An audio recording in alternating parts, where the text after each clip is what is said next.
stoics. I just really forgot how to make videos. I have to make 2 videos in one today. But alright then, let's just get into it, man. Don't want to waste no time. Wait, let me get the slide on. Wait, hold on. Okay, scoot this thing back a bit. Pause, hold on, I'm gonna pause. Alright, I'm back. I just didn't want anybody looking at me from outside, cause like there's window in front of you. But yeah. Okay. Oh, I cannot see, but fine. So, we're in September. We didn't do what? September 8th, right?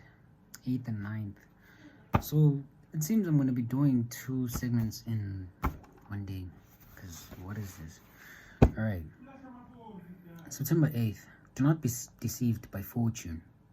No one is crushed by fortune unless they are first deceived by her. Excuse me.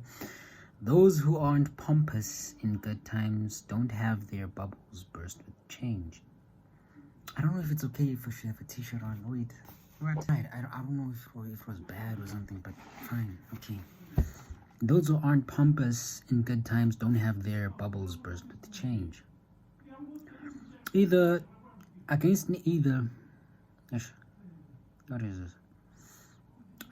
either circumstance, the stable person keeps their rational soul invincible, for it's precisely in the good times they prove their strength against adversity. What? Okay. Seneca on consolation to Helvia. I'm not gonna read those letters because like 15p what. After that, moving on, we gotta be quick. In 41 AD, Seneca was exiled from Rome to Corsica. For what exactly, we are not sure, but the rumors were that he had an affair with the sister of the emperor. Shortly afterward, he sent a letter to his mother, seeking to reassure her and comfort her in her grief. But in many ways, he must have been speaking to himself as well, scolding himself a little for this unexpected twist he was taking pretty hard. He'd managed to achieve some measure of political and social success. He might have chased some pleasures of the flesh. Now he and his family were dealing with the consequences as well, as we all must bear for our behavior and the risks we take. How could he respond? How could he deal with it? Well, at the very least, his instincts were to comfort his mother instead of simply bemoaning his own suffering. Though some other letters show that Seneca begged and lobbied for his return to Rome and power, a request eventually granted. He seems to have borne the pain and disgrace of exile fairly well. The philosophy that he'd long studied prepared him for this kind of adversity and gave him the determination and patience he needed to wait it out. When he found his fortune restored as he needed to wait it out, as he returned to power, philosophy prevented him from taking it for granted or becoming dependent on it.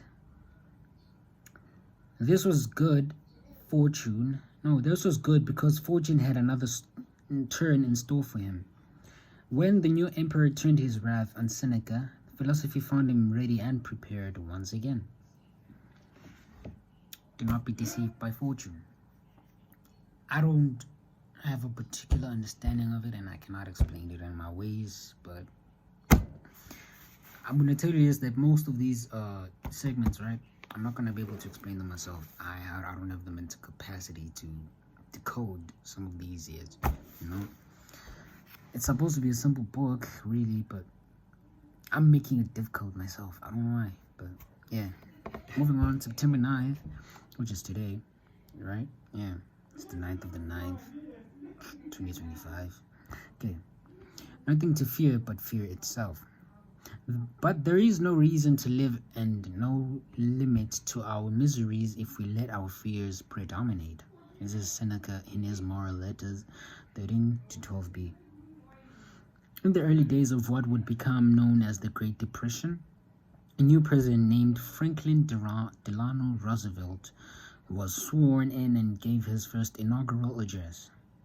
As the last president to hold office before the 20th Amendment was ratified, FDR wasn't able to take office until March, meaning that the country had been without strong leadership for months. Panic was in the air, banks were failing, and people were scared. You've probably heard the "nothing to fear but fear itself" in quotes sound bite that FDR gave in that famous speech.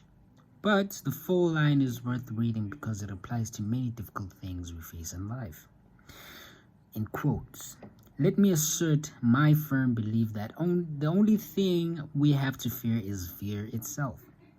Nameless, unreasoning, unjustified terror which paralyzes needed efforts to convert retreat into advance." Close quote. The Stoics knew that fear was to be feared because of the miseries it creates. The things we fear pale in comparison to the damage we do to ourselves and others when we unthinkably scramble to avoid them. An economic depression is bad. Panic is worse. A tough situation isn't helped by terror. It only makes things harder. And that's why we must resist it and reject it if we wish to turn this situation around. Okay, this kind of makes sense to me. Don't fear anything but fear itself. When fear overtakes you, nothing continues, nothing goes on. Everything freezes right then and there, So if you control your fear, don't be scared of fear. Everything's gonna be well, Continue. I don't know if I'm making sense, but yeah, practically we're done for the day, for the 2 days, ironically. I'll try to make a video tomorrow. But of course, I'm not forced to consistently make videos, right?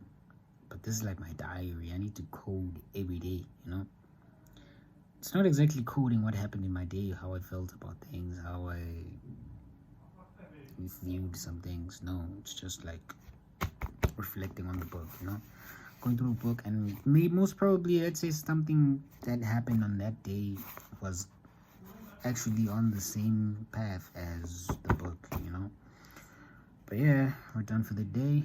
Kaze out, boys.